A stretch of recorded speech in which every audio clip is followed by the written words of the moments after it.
Series of reforms that we're seeing come out of the UAE seem to be targeting specific population who come to the UAE, which is certainly the Europeans and Australians and Americans, people who are coming from certain backgrounds, who are more privileged, who may be working in the professional sector, but who want to be able to live with their boyfriend and to be able to drink.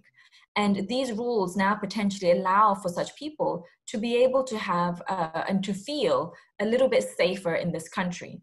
But the problem is that we don't know the real extent of these reforms. And it could be the case that for other women, particularly migrant women from South Asia, from the Philippines, women who are domestic workers, they will continue to find themselves facing a huge amount of discrimination.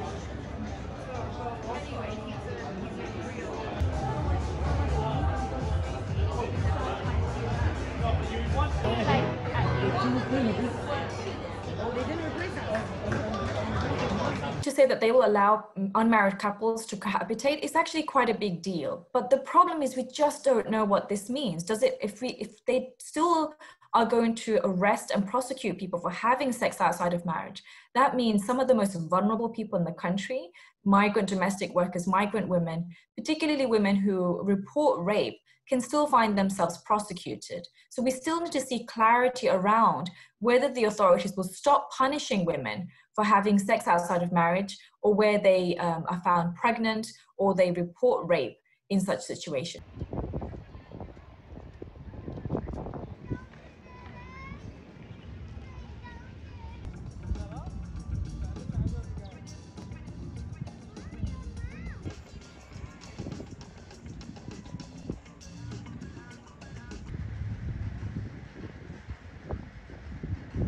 We're seeing reforms take place, but some of which are, as I mentioned, quite partial, and they don't really go far enough. So while they're allowing some couples to now not have this law apply to them when it comes to divorce, it will apply to others, and the law itself continues to be discriminatory. So they do need to overhaul the law itself to ensure that anyone who is in the UAE has equal rights within marriage and in accessing divorce.